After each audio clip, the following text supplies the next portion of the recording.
Welcome to Been My Pleasure, everybody. My name is JC. It's Monday, time for your Monday Moan.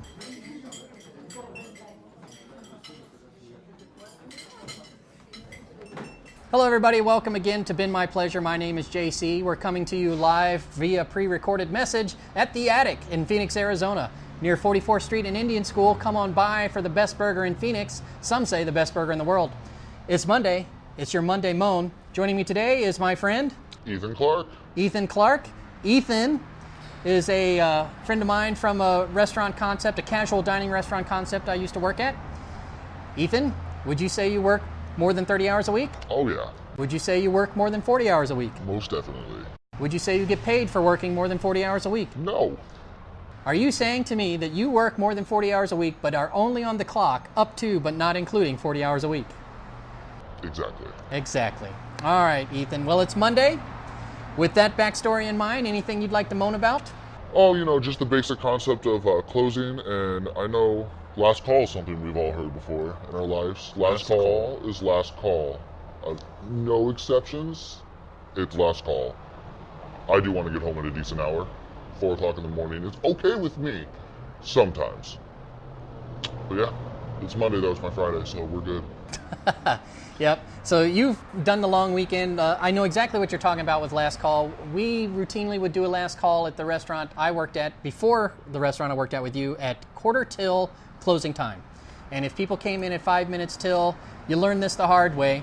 They want to be served still, and I get that. Maybe I'll give you a cocktail, but the kitchen has been closed. There's no way that they can get back up and running. And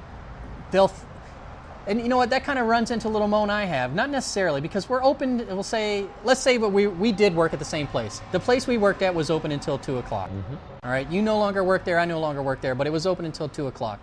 So at 1:55, if someone came in and asked for a menu, knowing full well the place closed at 2, and they ordered a well-done steak, I get your frustration.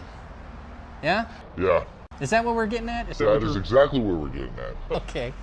So yes, you want to get out of there at a decent time. All right.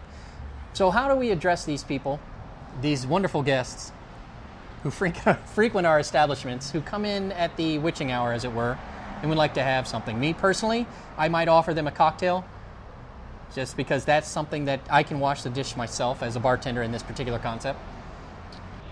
Me personally, I would try and steer them away at the door, just explain to them I can get them a cocktail, just like you said. However, they insist on, I explain to them that the kitchen is closed. My favorite remark is, well, open it back up, but it's not that easy.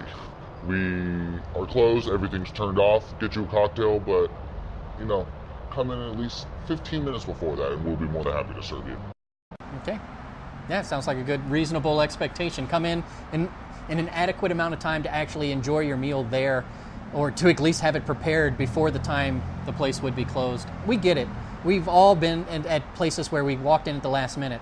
Granted, when I walk into a place at the last minute and they're willing to do something for me, I give them a tip in advance. Tips are to ensure preferential service. Gratuities come after the meal, all right? So if somebody walked in the door at 5 till close and gave you a $20 bill and said, this is your tip regardless of the bill, would you serve them? Yes. Would I maybe regret it when their bill turns out to be $300? Maybe, but I doubt that. What if they gave you a gratuity on top? Come in every night 5 minutes before we close. Right. It's come in every night 5 minutes before you. So there you have it, folks. If you're coming in late to the restaurant, a lot of servers are going to be begrudgingly serve you if you offer them a tip in advance and a gratuity after the fact. I think they wouldn't mind sticking around for an extra 2 hours beyond their scheduled duty shift. Because you're talking about, you may not know this, guests at home, but other servers will. Typical late night shift people are working 10-hour shifts to begin with and will linger longer, sometimes up to 12 hours, to get the place closed. Are you getting paid for all of those hours? No. I'm sorry? No. No. A lot of times you'll get off the clock so that you can save your workable hours for when guests are there and you can make money, because servers do not make minimum wage in several states. This one in particular, I know, is capped at $4.95 right now. I think it's $4.95. I think there's only 1 or 2 states that actually pay minimum wage on top of, in addition to your tip share. All right, well, that's what you can do if you're showing up late. Is there anything else that drives you crazy at work? Anything else this weekend? I know, for example, we have certain servers that do not like large parties. They just do not like them. I know we have certain servers that do not like children. I love children. I don't have a problem with them. They work for me. My tips go up when children arrive at the table. But is there anything else for you? That's about it on the weekend. Kids are great. I feel like kids stay happy, you know. And parents are happy. Parents happy, they pay the bill. True. All right. Well, you're pretty laid back for a Monday. Nothing to moan about this week, but I'm sure something will come up soon. We'll discuss it then. My friends, if you'd like to hear more content like this, please subscribe by clicking on my pixelated friend's face. If you enjoyed yourself, give us a thumbs up. If you did not, give us a thumbs down. If you think what we just said was pure bull-larky, then by all means, say something in the comments below.